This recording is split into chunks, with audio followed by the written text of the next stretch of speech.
Assalamu алейкум, урматтуу туугандар. Биз ушу бир ай мурун имамыбызга машина алсакпы деп пландап ойлонуп койдук элек. Кудайым буюрса ушул күнгө насип этиптир. 1980-жылкы байкелерден 2000-жылкы инилерге чейин ынтымак уюштурганбыз. Ушу Тогуз Булак айылынын жаштары.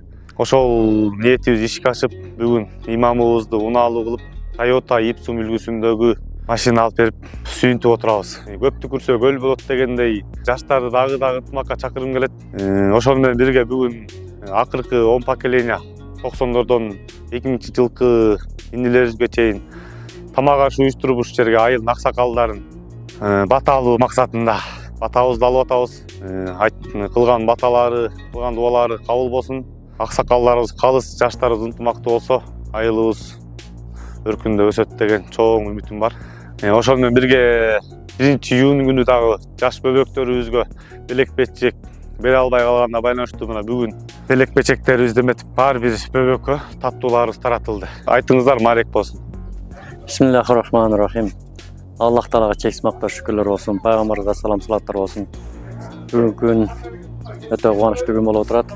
Биринчиден Курман айт майрамыбыз, элибиздин ынтымагы жума күн болду.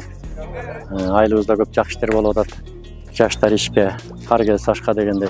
Жаштарыбыз ишке келип, иманга келип, эл журтубузда жакшылык көбөйүп, коомдук иштерге активдүү катышып, көп иш чараларды уюштуруп жакшы иштер болуп атат. Бүгүн өтө чоң белек тапшырышып, бизге унаа тапшырды жаштар.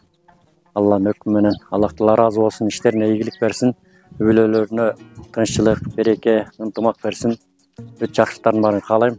Жаштар кайсы элде жаштар ушундай иманда боло турган болсо, ал элдин келечеги бар дейт.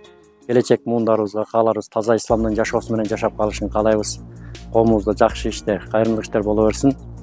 Аллах Таала ыраазы болсун ушу кайрымдуулук кылган балдарыбызга.